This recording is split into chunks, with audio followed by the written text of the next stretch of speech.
Welcome to this kickoff of the celebration in Houston of International Women's Day, recognizing the importance of equal rights for women and girls. We affirm that gender equality is a fundamental human right and inseparably tied to justice, freedom, and peace. All educational, economic, health, legal indicators historically demonstrate that when we elevate women and girls, everyone benefits.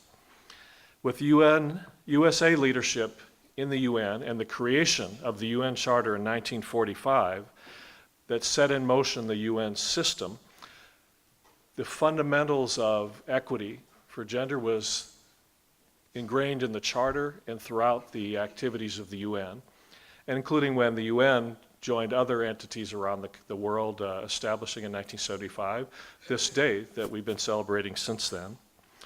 UNA Houston is a nonprofit, nonpartisan organization dedicated to building understanding of and support for the ideals of the UN among Houstonians. We believe the UN, to function more effectively and to more fully achieve its goals in the founding charter, the US must actively engage in all aspects of work in the UN. I'd like to thank our partners that have participated with us tonight and in the gender equity movement here in Houston. HCC, the City of Houston, of course, and its activities, Sister Cities of Houston, the Links, Rice Boniac, UHD, UNICEF, and UN Women's Organization. And on behalf of the City of Houston, I'd like to thank, and you'll be hearing from Ms. Carlos Cisneros, Councilwoman. Thank you for being here on behalf of the city. And Dr. Noel will be introducing and taking over. Dr. Noel Bezet Flores is our Vice President of the UNA. She is the chair of International Women's Day this evening. Before she takes the leadership role here for the evening and emceeing this event, just wanted to share that women all over the world are innovating for change, shattering stereotypes, and paving the way towards a more just and sustainable future. But there's still quite a ways to go to limit gender inequities between men and women, boys and girls around the world, and even in our own communities. You're going to be hearing a lot of stories and testimonials about that this evening. So this evening, together, we champion women's achievements, but we also reflect on ways that we can live and work and then lead to more fully support gender equity and empowerment of women and girls in the communities we serve. With that, I turn the evening over to the person in charge, Dr. Noel Bezet Flores. Thank you. Thank you, Dan. I just wanted to recognize we have a couple of elected officials, I think, here, or consul general representatives. And we have Preta Van Dibble Stallworth, who's with not only she's the president of Parents for Public Schools of Houston, but she's also HCC Board District 9 trustee. So thank you for joining us. We have the Honorable Carlos Cisneros, council member for City of Houston. Thank you, John. We have representative from the Council General of Mexico, Noria. And I believe you're over communications and, okay. And anybody else here okay. All right. We're gonna start tonight with Honorable Carlos Cisneros, a Houston resident since 1980. Carlos Cisneros has dedicated her adult life to improving opportunities for young people. Councilmember Cisneros graduated from the University of Virginia and later earned a master's degree from Rice University. She served for 6 years on the HISD Board of Education before returning to school to become an elementary school teacher through the University of Houston downtown. I did not know that. Okay. As a classroom teacher at Northline and Harvard Elementary Schools, Councilmember Cisneros taught and helped usher children through their lives. In addition to being a classroom teacher, she worked as a science teacher and reading interventionist and came to understand that development, health, and success of children is profoundly affected by the quality of life in their neighborhood. The chance to influence and correct the disparity present for many in District H neighborhoods is why Councilmember Cisneros sought a position in City Council.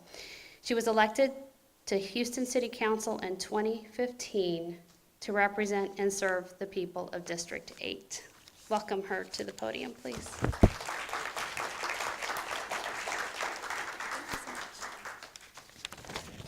Well, it is such a pleasure for me to be here with you today, and I'm just really happy that we're back here again in City Hall. This is the third year to come here. This event, from our perspective, the Mayor's Office of International Trade, I want to thank them, and City Hall again will be lit up in purple for the event later this evening. Thank you, Dr. Noel Bizet Flores, who's the chair of International Women's Day, and all the partners that are represented here, United Nations Association Houston, HCC, UHD, Rice Boniac, AKA, Links, and others. And I really appreciate that we have so many young people, students that are here.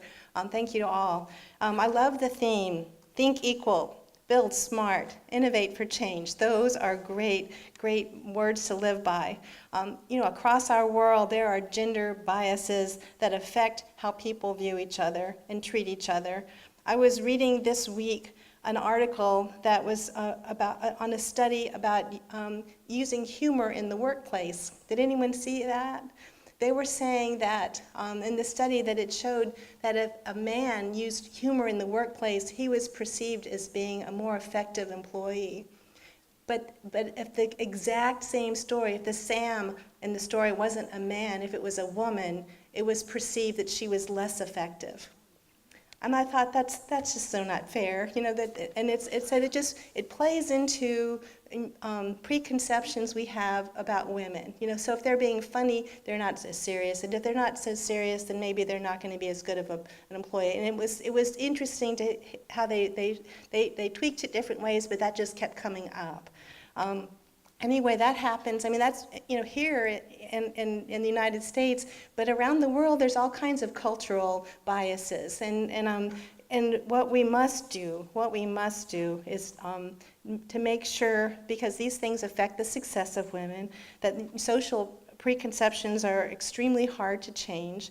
So where we are really impactful is when we are changing laws, when we are changing policies to ensure that women's rights are protected, to ensure that their opportunities are protected, that their health is protected. So I so appreciate the work that all of you do in making that a reality, and we have a lot of work to do. So it is my honor to get to present a proclamation from the mayor, who also believes in the fundamentals of equality for all people.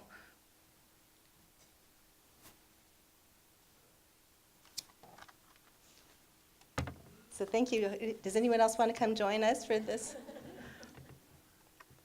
I like the way it's framed in purple too. Did you see that? Isn't that nice? Oops. If it's all right, since you invited for others to come to, Yes. if our board members, the community leaders that are representing the UNA board come up too, that would be great.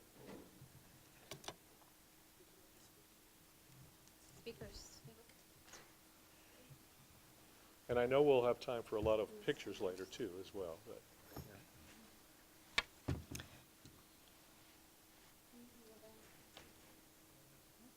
Any speakers and board members? Any other board members here? Speakers? Okay. So whereas International Women's Day was established in 1975 as part of the United Nations' decades-long continuum of affirming the principle of equality between women and men, the day presents an ideal opportunity to reflect on past struggles and progress made, recognizes that much remains to be done to improve the status of women and girls, considers ways to address present challenges, and reaffirms our commitment to advancing gender equality and unleashing the potential of future generations of women. And whereas the United Nations has helped create a historic legacy of internationally agreed strategies, standards, programs, and goals to advance the status of girls and women worldwide, and continues to stand with girls and women around the world as they fight to overcome the injustices they face. And whereas the United Nations Association Houston chapter is committed to shaping a better future by promoting human rights and equality for all, with the realization that women's participation makes peace agreements stronger, society is more resilient, and economies more vigorous. And whereas the United Nations Association Houston chapter recognizes that gender equality is a human rights issue inextricably tied to justice, freedom, and peace, The chapter pledges to take action to stand up for the rights of women and girls and play the crucial role of civil society in leading global action on gender equality. And whereas on March 8, 2019, International Women's Day will be celebrated in countries around the world, it is a day to recognize women for the achievements without regard to divisions, whether national, ethnic, linguistic, cultural, economic, or political. The City of Houston joins in celebrating women around the world as they continue to positively impact society, break barriers, and empower each other, and extends best wishes on a memorable celebration. Therefore, I, Carla Cisneros, on behalf of Sylvester Turner, Mayor of the City of Houston, hereby proclaim March 8, 2019 as International Women's Day.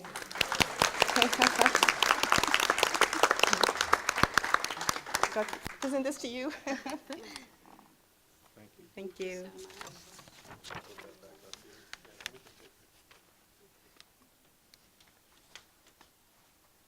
You know, they gave me a card when I got back here, when I arrived, and maybe some of you saw that too, to write a comment. And I just wanted to. I've been thinking what I wanted to say, and my comment would be, if you've thought even a little bit that you might be interested in stepping up and running for public office, please do so. We need good people. We need more women. And a lot of times women question themselves. They doubt themselves. Oh, no, not me, someone else. But that's just not how it really works, you know. So step up. If you're inclined that way, I encourage you. Thank you so much for asking me to be here today.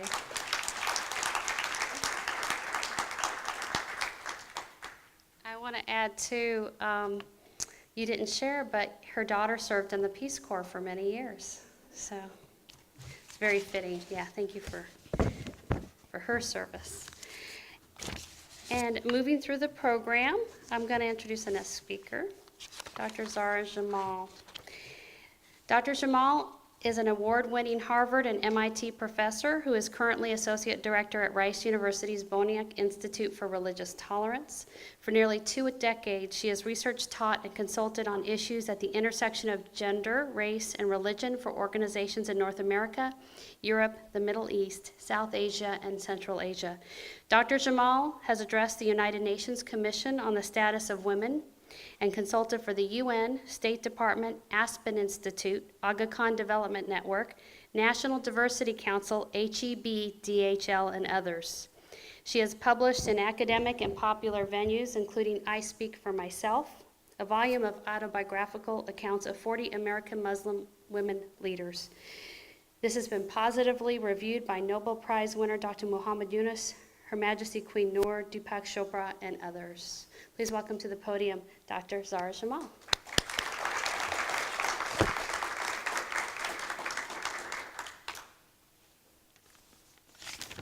Thank you, Noelle, for that very kind introduction and also for the opportunity to speak today. I really do appreciate it. I want to reiterate some of the remarks that we heard earlier and paint a picture for opportunities for the future. So I think if we look at the data on gender issues and gender justice in the world, the data is quite clear.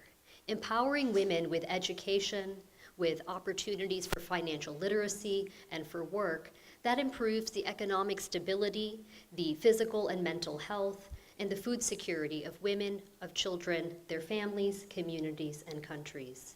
It also reduces poverty, inequities, and crime. Despite the case for involving women in all aspects of society, half of humanity is absent from largely all of the top positions of leadership across the world, in the public sector, in private enterprise, in civil society.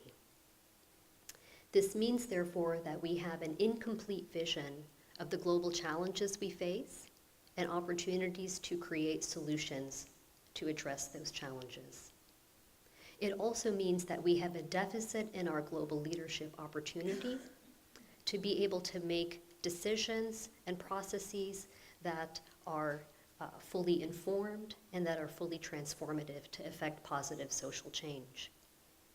If you look at the 2018 World Bank Global Analysis, what you find is that 55% of countries in the world have laws preventing women from working in specific jobs. 30% have no laws on sexual harassment in the workplace. 10% legally allow husbands to prevent their wives from working. Our opportunity today and every day is to create balance for the better across sectors, industries, and nations. I would submit that we have the opportunity to leverage corporate social responsibility, our commitments to social justice ventures, and other areas of our work to address systemic inequities at home and abroad. There are a few things that we can do. First, I think we can support women's education of all types, both formal and informal or vocational. Support the part-time work opportunities and paths that are open for women, because that then opens pathways for women's leadership. Secondly, I think that we can invest in public perception, which we know statistically is the #1 factor enabling women to attain and wield leadership positions around the world. We might also think about investing in good governance, because it is a strong predictor of where women can be found in power. We can also support public administration, like Councilwoman Cisneros had mentioned, because this is the sector across the world that is closest to achieving 50% gender parity by 2050. I think it's also important for us to try to understand and engage the local cultural contexts, mores, and priorities of different communities, because not everybody's feminism is the same. Not everybody's understanding of gender equity and gender justice is the same, and that's okay. In fact, that diversity is positive, and we need to enable everybody to live out their whole selves and their best futures. I also think it's important for us to try to understand and engage barriers to leadership across sectors and decision-making positions in order to help us reach the goal of 50% parity by 2050. I'd like to close with a quote from Gloria Steinem, and I hope that this is something that guides all of us in our work in this area going forward. She said, quote, "The story of women's struggle for equality belongs to no single feminist nor to any one organization, but to the collective efforts of all who care about human rights." Thank you.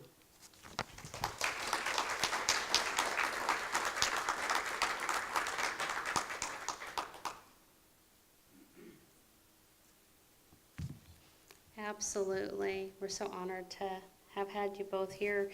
And we're going to continue to hear from some wonderful speakers. Next, we have a student. So we wanted to hear voices from different spaces. And if you notice, there's sort of an educational theme going tonight. So Uchenna Oromulu, can you please come up?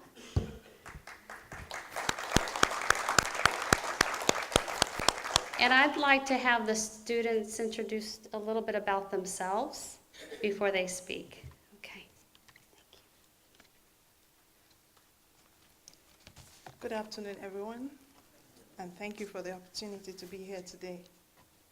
Thank you. I am Uchenna Oromulu, a cybersecurity major student at HCC. And I would like to begin with this. I'd like to reemphasize that the life of women in the third world, especially the sub-Saharan Africa, can be very challenging. Being faced with myriads of issues like maternal mortality that results from poor health, sexual abuse, child marriage, domestic violence, gender discrimination, just to mention a few. I was born and bred in the northern part of Nigeria, where female gender is treated as second class, and the girl child is often mistreated. Some years ago, I made a resolve to help identify girls and women who may be suffering in silence, and for several years, I volunteered my time and life to work for ProHealth International, a Christian non-profit voluntary healthcare organization that focuses on health of the less privileged and the neglected populace in Nigeria and West Africa in general. From that impetus, my story is born. Irene and I were seatmates in class back in junior college. Irene was bright and beautiful. In fact, she was a people's person with a good sense of humor. Irene had ambition to become a software engineer. She had a beautiful voice and was a good songwriter. But she was raped by her uncle during the first semester break of her second year in college. Because pregnancy out of wedlock is a cultural taboo, especially where she hails from, she feared being stigmatized and disowned by family for not only being pregnant out of wedlock, but for a pregnancy from a rape incident. Irene was devastated and torn apart. Coming from a culture where the girl child does not have a voice, let alone being believed over a man, Irene decided to terminate the pregnancy. Now, since abortion in Nigeria carries a heavy jail term of about 14 years imprisonment, except if it's to save the life of the mother, Irene resorted to quack and traditional and native methods. She eventually was rushed to the hospital with complications from unsafe abortion. But just before then, a female herbalist had given her some herbs to insert in her privates. She started to bleed. The pregnancy was aborted, but she became very sick. Her bladder was infected, and in a matter of weeks, she developed fistula. Due to the poor economic situation of Irene, she could not afford treatment. She did not solicit help from anyone for the fear of rejection and fear that her family would be in shame, and her mother might die of the news. Being hypertensive, Irene kept mute.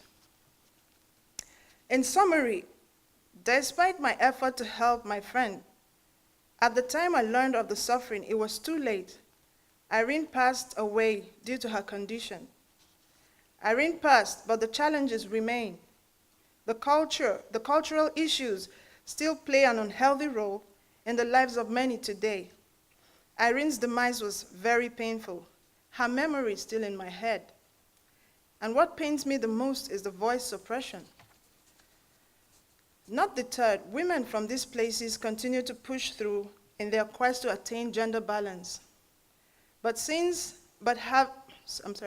We have seen many women go from leadership positions like being diplomats and leaders in their thoughts, and leaders of thoughts. However, a large chunk remain under the shackles of cultural limitations, poverty, lack of education, poor health, and so on, leaving them vulnerable to all sorts of manipulation from the men folks who seek to take advantage of them. What then is a way out? Are we completely helpless? Certainly not. But the biggest challenge and task before us is getting more and more women to begin to operate on equal footing with the men. One of my future goals is to establish an outfit that will focus on creating awareness and providing platforms that will make it easier to manage and help girls and women who do not know how to speak for themselves. I plan to launch a secure portal that will be private enough for everyone to feel safe and comfortable to discuss their challenges.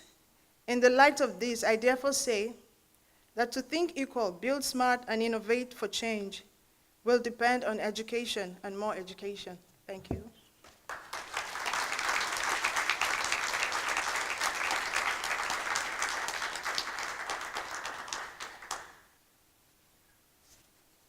Thank you so much, sharing such personal and poignant story with us. I'd like to introduce now Ms. Elaine Lilly, President of LINKS, Inc., Texas Spring Chapter, National Leadership Council, to the podium. Thank you.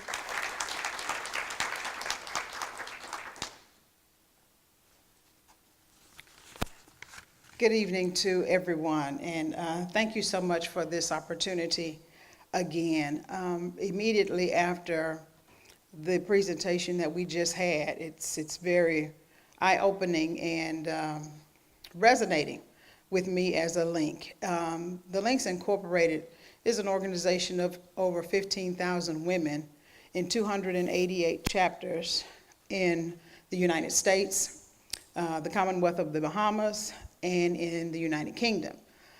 We do work internationally as well, and we always are working to try to resolve and prevent issues and concerns within women of that nature. The Links Incorporated, again, is a service organization of extraordinary women with the goal of sustaining our culture and ensuring economic survival for all women, especially women of African descent. Our focus is on women and girls, and we have a myriad of areas, facets that we support going forward, because we're women that are multifaceted as well. We have all types of issues and concerns that need attention, and everybody doesn't have access to the support that they need. As we heard, some people suffer in silence, and that's even true in the United States, just as well as it is abroad. It's true in Houston. So we know that Houston is a hub for human trafficking. That's one of our mantras as well, that we are trying to fight, and we're trying to educate our women, our girls, our mothers, of how prevalent it is and how easy it is to get in it and how difficult it is to get out of it. It's just very daunting to know that we send our children we try our best to raise them in our homes and give them the proper guidance, and we send them off to the universities to get help, and there are predators on university campuses waiting on our daughters, waiting on our girls. Buy them a handbag, take them to dinner, and they're in it. They owe for the rest of their lives. So again, the Links Incorporated, and I am the president of the Texas Springs Cypress chapter here in Houston. We are our chapter has 57 members. We are one of 9 chapters in the Houston area. As large as Houston is, we're all over in every aspect, in every corner of the city. And our focus across the city and all of the chapters is to address, again, the issues of women in the areas of education, economics, health, mental well-being, voter education and empowerment, the arts, STEM. I'm very impressed with cybersecurity. That's amazing. Continue that. But we need more women in the science fields, and we're definitely pushing our young children from the elementary school ages up to have that interest. We do humanitarian aid in Haiti, Liberia, Jamaica, and we have a school in Ghana. So we're doing everything that we can within the resources that we have, but it takes all of us.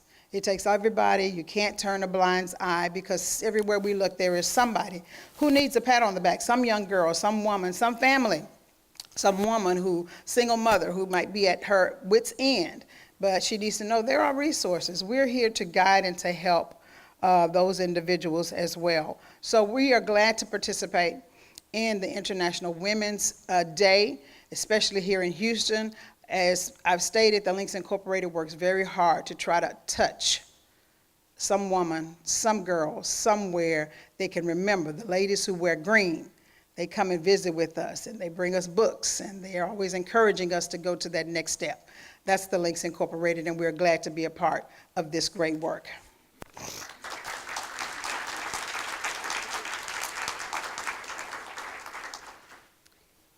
Thank you so much, Miss Lily. Appreciate you being here tonight. At this point in the program, is Miss Bonita here? Okay, could you come forward, please? We were going to have the first African-American female superintendent speak, Dr. Goffney. And I'm just going to turn it over to Bonita for a second to share a little bit, and maybe have a moment of silence. Yes, Sarah LaTanya Goffney had her son passed away, and she was supposed to speak today. So we just wanted to have a moment of silence for her and her family in honor of her son. So,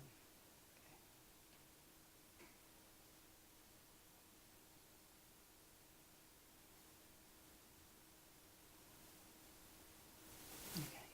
Thank you.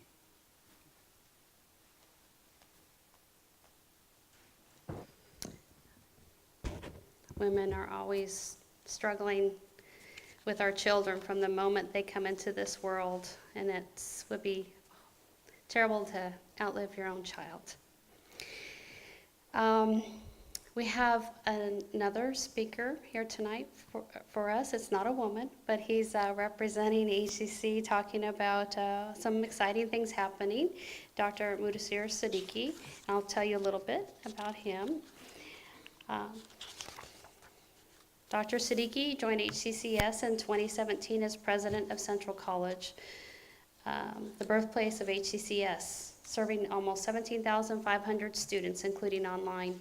Prior to Central College, Dr. Siddiqui served in the capacity of interim college president, provost, and VP at 2 urban community colleges in the Chicago area. He brings a wealth of blended and diverse work experience, spanning from multinational corporations in 6 countries to Houston. Dr. Siddiqui has scholarly interest in the area of international education, and currently he is serving on international commissions at HACU and a Association of American Community College. Under his leadership, this previous college, Morton College, received a recognition from the former Secretary of State John Kerry on producing large number of Fulbright scholars. Dr. Siddiqui is engaged in teaching and currently associated with doctorate programs at National Louis University and Ferris State University as visiting faculty. Please welcome Dr. Siddiqui.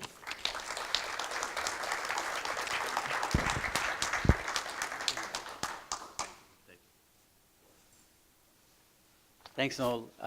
Good evening.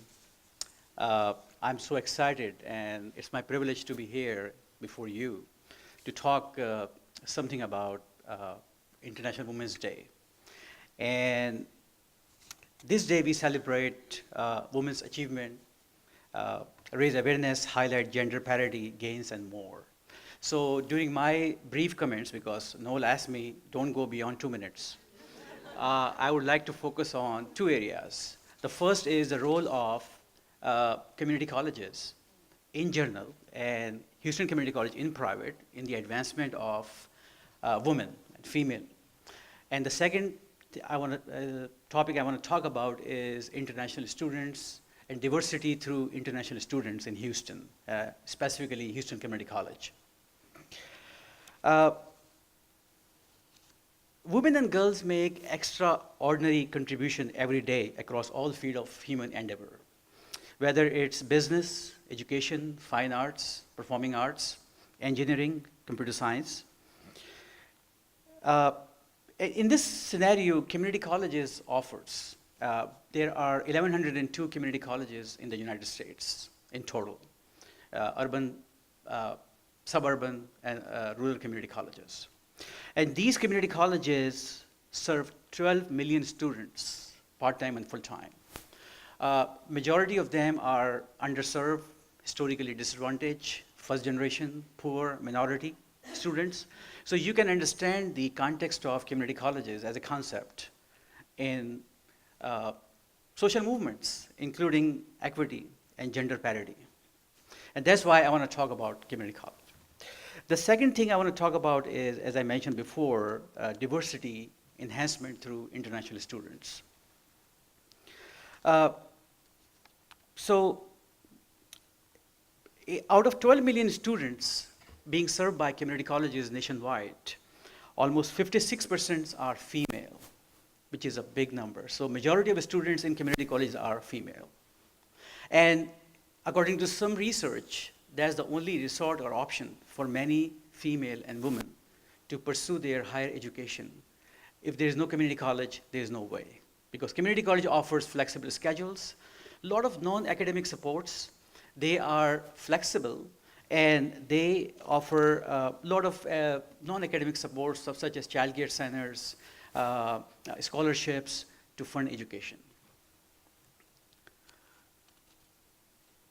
However, I see there are two issues which are very prevalent in higher education as far as women are concerned. The first issue is lack of achievement in terms of completion, especially in the area of science, technology, engineering, and mathematics, we call STEM.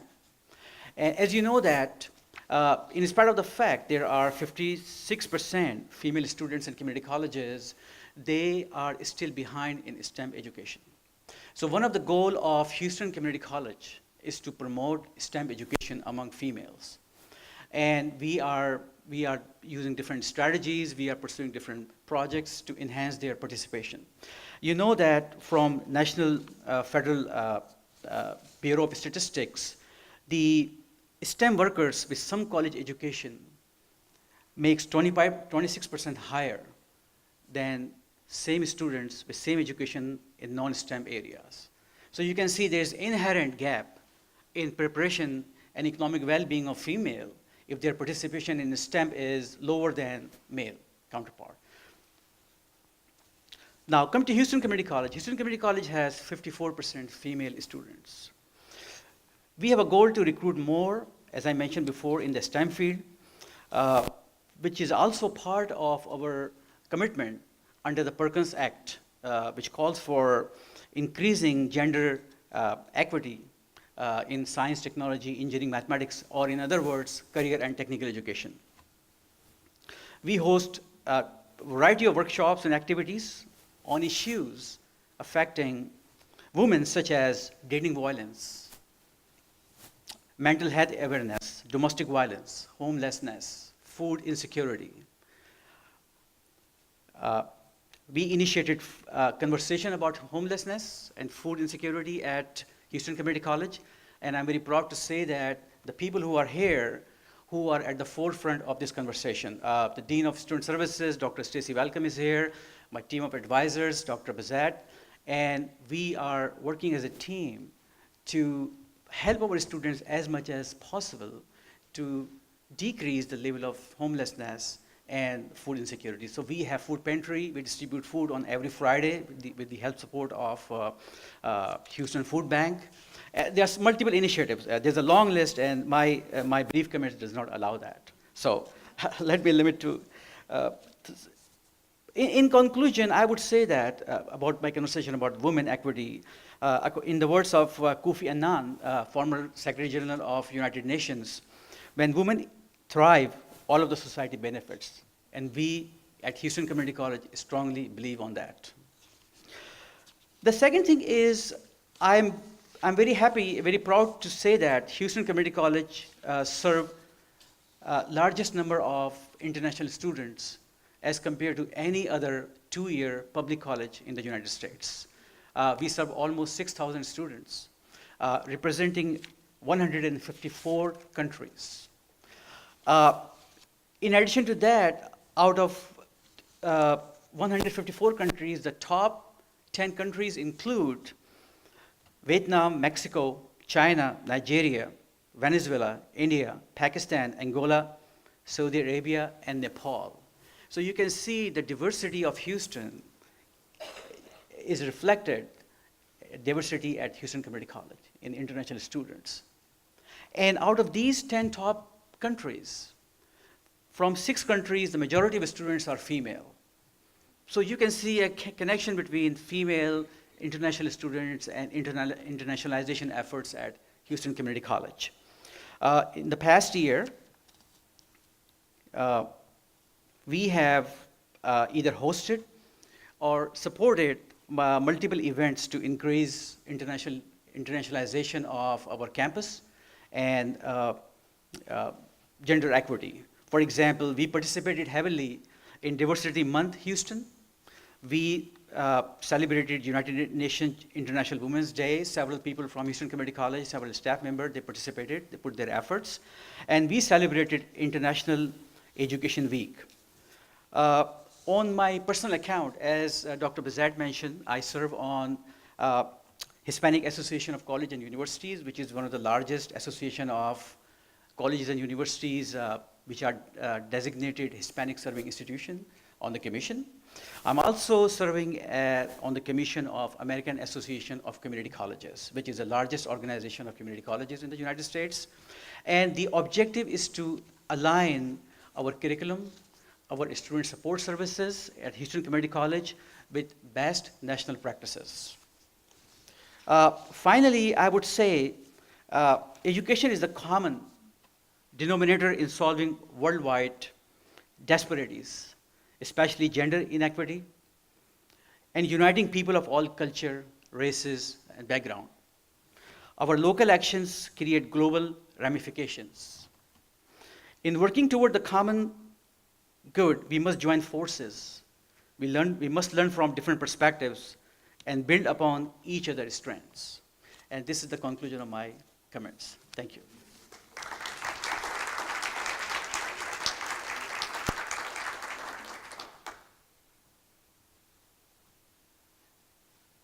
Thank you, Dr. Siddiqui. It's great to hear about the wonderful efforts happening at HCC. And we do have the Director of International here too tonight. So it's great to see the support, and a couple of deans and staff and students. Like to talk a little bit myself, if that's okay. These aren't necessarily my words, but I found this on Berkeley, the Citrus Institute. Have you heard of the Citrus Institute?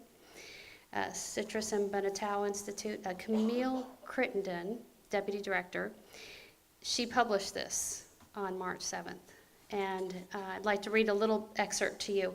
If fairness and respect for diversity are values we hold as a society, how will we know when these aspirations have been achieved without taking stock of where we are now and setting goals for our future, against which progress can then be measured? We would not ignore measurement tools available in other domains. If we have tests to measure blood glucose, for instance, we wouldn't simply ask a diabetic person, how do you feel today, right?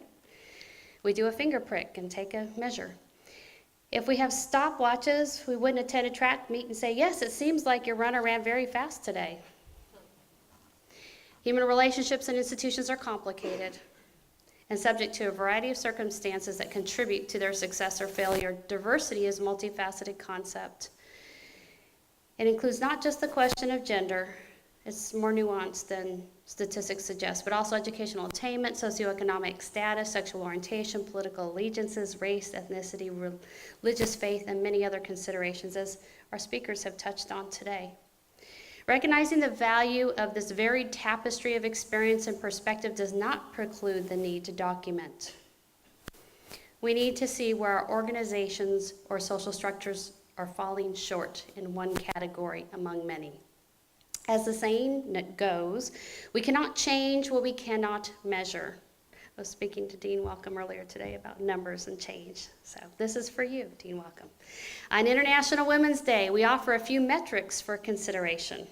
0, lasting positive impact of abstinence-only sex education programs on teens' attitudes of sexual behavior over time.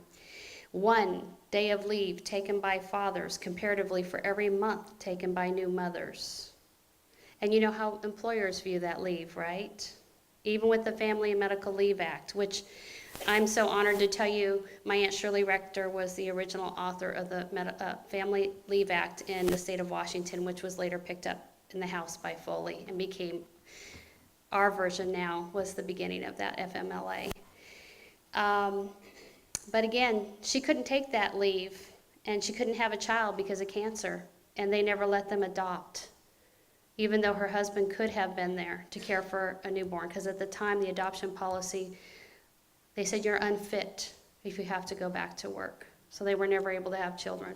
That was the impetus for her creating the original Family Leave Act. 2% of venture capital dollars going to women-led startups in 2017. So at Jenna, we hope your startup is going to make it. 3, number of countries whose parliament or legislative bodies include 50% or more female representation. Did you hear that number? 3. 4, number out of 10 among female national parliamentarians who have received threats of death, rape, assault, or abduction against them or in their families via social media. Overall, women in the U.S. are twice as likely as men to be harassed online. 5, number of women out of 12 selected and 18,000 applicants in NASA's 2017 cohort of astronaut candidates. 5 out of 12 and 18,000 applicants. 6%, although we're making progress there, right? That's a good measure. 6% of U.S. commercial airline pilots who are women, and I'm going to think that that's probably connected to veteran status, and we are so appreciative of our female vets now, right, that they're actually serving. 7, estimated percent of companies offering on-site childcare, which we have a YMCA that's affiliated with HCC and any other organizations that can provide childcare. It's in great need. 8% of female presidents leading doctoral granting institutions. 8% of female presidents leading doctoral granting institutions. 9 million people employed by women-owned businesses in 2016. This is a good one. An increase of 18% over 2007. And that's during a period when overall employment decreased by 1%. So 10% of women less likely to own a mobile phone than men in low and middle income countries, representing a gap of 184 million fewer women than men owning mobile phones. And you know what that access provides now in this day and age. Behind each of these data points lies stories of real women and girls affected by policies, habits, cultures, and norms, some of which are more easily shifted than others. Aggregating and translating these stories into quantifiable, observable trends is essential for measuring progress and charting a path forward. Data, its collection, analysis, and visualization is necessary, if not sufficient, for creating a more equitable future and charting this path, one where every woman counts. How do you quantify equity? How do you quantify a life? This is when numbers tell my story. My numbers, just a few. 5, the number of my children. 7, the number of children my husband and I share. 17, the age when I was pregnant with my first child. 23, by the time I turned 23, I'd had 3 of my 5 children. 24, 23 is also the number of years I was continuously enrolled in college. 42, the age when I received my PhD. Numbers help to tell a story, but without context, they are nothing more than digits. My pathway to education started as a teenage mother taking night classes at a local high school that functioned as a satellite campus 30 miles from the actual community college. Access, access, access. I changed my path because I had a bus service and a public high school where the community college had the presence of mind, the innovative thinking to provide for a neighborhood 30 miles away. I'm also lucky because I live in a country during a time when the culture supported the idea of young mothers attending college. A young mother should never have to choose between family and education. I was lucky I never had to.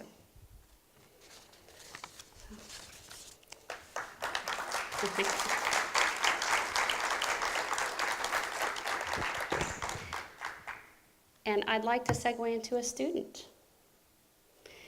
Ms. Tiada Diallo, could you please come share with us?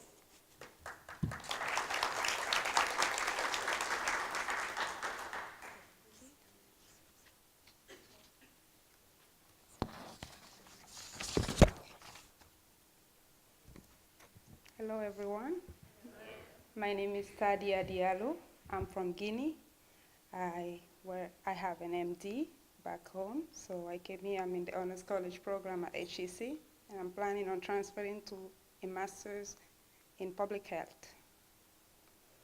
So, equality requires freedom. Freedom means having the latitude to make your own choices. But to have this latitude, one must know the options that are available. This requires education, the opportunity to learn about the world, its cultures, its inner working, and what can be done within it. I have a sister who is married. Growing up, I remember many fights she would have with her husband. on being obedient to him. On these occasions, my sister would come home crying, and the family will call out a meeting to resolve the issue. I remember my sister being blamed by the elders of the family because she was considered too outspoken. For this marriage to work, they would say, you have to be submissive to your husband. You should not argue with him or confront him, but instead, do as he says. As a young girl, I would ask, well, if the husband can do whatever he wants, why not the wife? Because men and women are not equal. Men can do whatever they want, but women cannot. But why, I will ask? Because this is how it should be. I realize that in many cultures, it is not proper for a woman to be smart and educated, capable and accomplished. When I see that a girl is forced out of school because it is not proper for her to be like a man, I can't help but think that there is something wrong. If freedom matters to us, then we must first recognize that as individuals, our capacities of accomplishment are equal. We must also realize that to deny girls and women the opportunity of education is to rob the earth out of its potential. We need to begin to set new expectations for girls and boys if we are to preserve and grow what is valuable to us as humans, freedom. Our mentalities need to change in order to address a globally interactive world. Today, we have women leading with excellence in all fields, though many of them go unnoticed. We have women leading in governments, spearheading major research projects, engineering bridges, exploring space, and on and on. My sister was once a little girl with hope and dreams for a better future. Now, when I look in her eyes, all I can see is desperation and powerlessness. My sister's story is different from mine because I had an opportunity she did not have, education. I have seen so many girls marginalized, restricted, and lose their confidence and self-esteem simply because they were told they did not matter enough to be educated. In my time working as an intern in rural hospitals in my country, Guinea, I witnessed so many pregnant women die of complications or lose their babies because they were not able to afford prenatal care. It took me a long time to find my voice, and now that I have it, I'm using every platform I can to empower girls and women around the world to find theirs. Thank you. And I say, if we truly value freedom and wish to celebrate achievement, then the one smart step we can take is to make access to school and relevant educational resources available to all, so that girls and boys, women and men, can develop their skills and talents together. This is a small step, but it is the innovation we need to build positive change in this world. Thank you.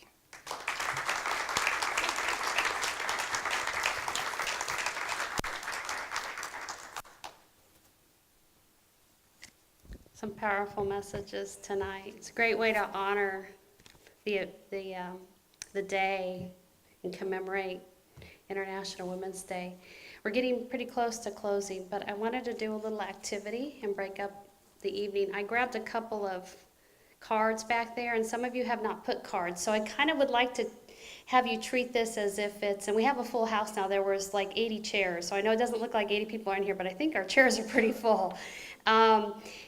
So that means there's only like 8 back there. Can you count for me, Neethi? How many cards? I'm calling everybody out here. 11, and 2 in my hand. Okay, we should see about at least 70, maybe 80 cards back there. So I'm going to encourage you all, before you leave, think of this as New Year's Eve. But this time, keep your resolution. What are you going to do? I did notice, and not trying to plug Amazon Prime because they don't need a plug. They've got, all the marketing they need in the whole world. But I did notice when I went to purchase this jacket actually 2 days ago. And I was like, I have nothing purple this year. I've gained, lose weight. This is a woman's struggle, right? And it said women-owned businesses. I thought, oh, that looks cool. I'm going to click on that. And then when you get in, they had a whole segment excerpt in there on International Women's Day. And I thought, well, you know, that's powerful. They're using their platform. So how are you going to use yours? That's the message. Please, I want more notes. Here's a couple. This says HCC, CS, and SLS. Who wrote this one? I'll read it. Tell me if it resonates. Women together can change the world. I would like to see more nonprofit organizations from women to encourage our youth. Who wrote that? Can you stand, please? No one's going to own up to it. Who wrote that? You being shy? Thank you for your message. We need more of these. I have another one here. I am committed to ensuring that women who put their faith and trust in the criminal justice system, I know who wrote this. This is my soon-to-be son-in-law. He's an assistant DA in Fort Bend. Criminal justice system are protected by it instead of overlooked by it. Drew, you want to stand up for a second? Okay. All right. I wish I had more back there to choose from. I'd have more things to share with you. So please make a commitment to do that on your way out and keep that and hope it resonates with you throughout the year, not just on today. Last but not least, Honorable Tita Banks. Have you come up? I'm going to introduce you first, though. Honorable Dr. Tita Banks is the National Chair of the UNA USA, with its membership in every state of the nation, including over 200 chapters. She is also an executive committee member of the World Federation of UNAs, which includes 94 nations.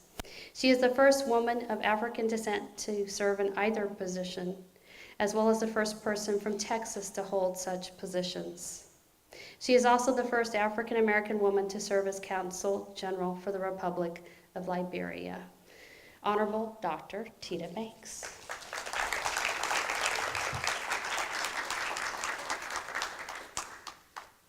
Good evening, everybody, and I'm glad, first of all, thank you for coming, thank you for joining in something that is a national movement. It is a global movement. So just as we are sitting here today, if you've been looking at the news and been looking at the news all week, this is the first year we have gotten so much PR in terms of International Women's Day.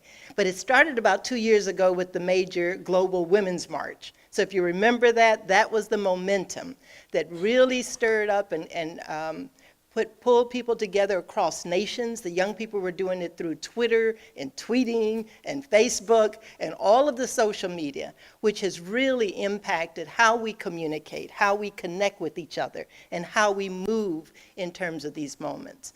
And I always like to say this is not just a moment, this is a movement. And so we have really progressed.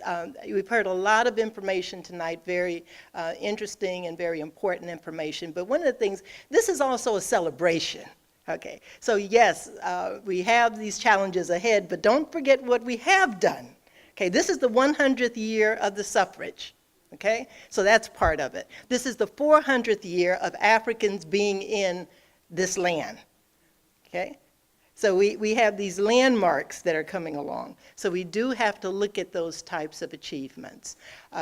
In some of their comments, and I sort of wanted to respond to them, yes, we do have a way of measurement. So let me back up. We decided, we established in 2000 the Millennium Development Goals for 2000 to 2015. 8 goals that nations, mainly developing nations, were going to do. Then the UN took a measurement of those. In 2014, here in Texas, we held consultation. And what that consultation did was to assess where are we in Houston. We did it in Austin, and we also did it in Dallas. We assessed what is it that we want to see going forward. The report was issued in terms of this is the progress we made in that first with the MDGs. So now it was a matter of constructing what would be the Sustainable Development Goals, the SDGs, to take us from 2015 to 2030. So we are 4 years into that. So you can go on, the websites and all and see the progress. We were able to cut poverty in 50%. We were able to cut malaria 50% in sub-Saharan Africa. We were able to increase access to education for girls in many of the countries significantly. Not to say that we achieved everything, but the measurements, we moved the needles. So now we're in the midst of the SDGs. And this is where we come in. So every organization that's here, we heard about the food pantries. We know that the Links are doing that. We know that the AKs are doing education. We know that Zontas are doing education and humanitarian assistance. We know that the YMCA International and the YWCA. So we have all of our organizations are doing these things. One of the comments was that the youth want more organizations to help young people. We have the organizations. We have the organizations. So it's a matter of connecting. And that is goal number 17, partnerships.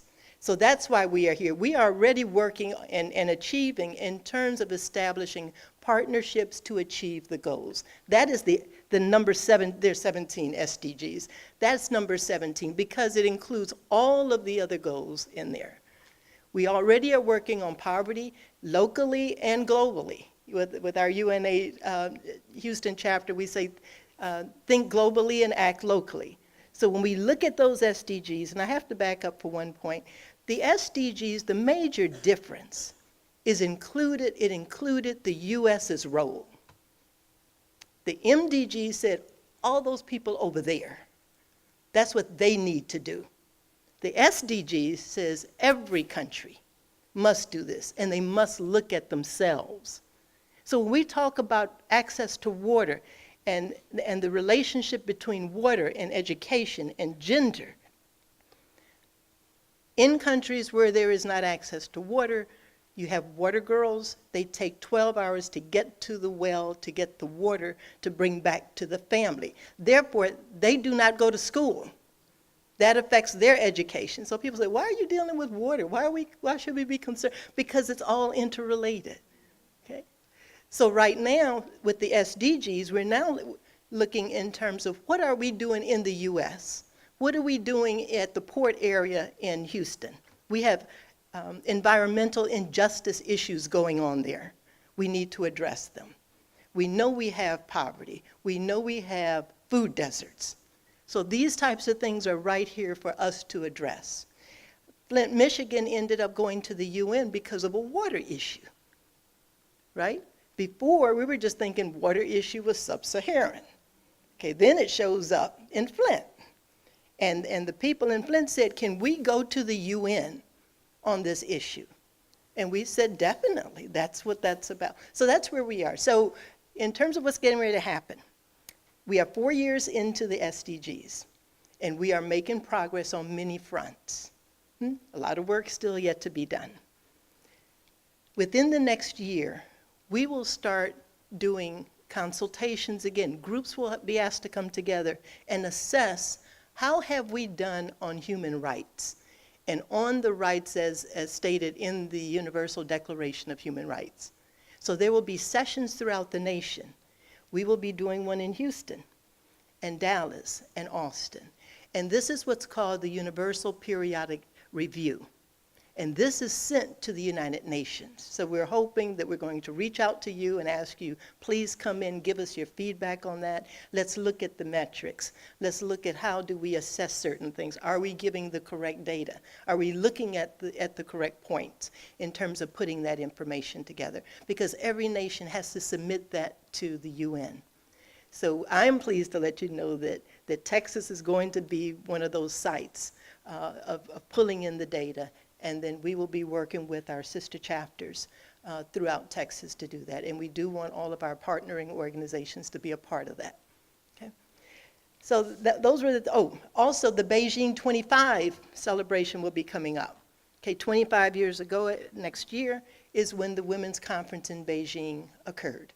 And that was the impetus for a lot of the modern women's movement. So they will be assessing how far have women come throughout the world in terms of just women's issues. So you will be seeing more information about the Beijing 25. Okay? So I just wanted to say, don't forget what we have achieved, and we certainly know what our challenges are. And I would like to leave you with the words of Dr. Anna Julia Cooper, an educator and an activist who was born in 1896. And she was the one that said, when and where I enter, my whole race enters with me. So when we give girls these opportunities, the entire community and the human race enters with her. Thank you.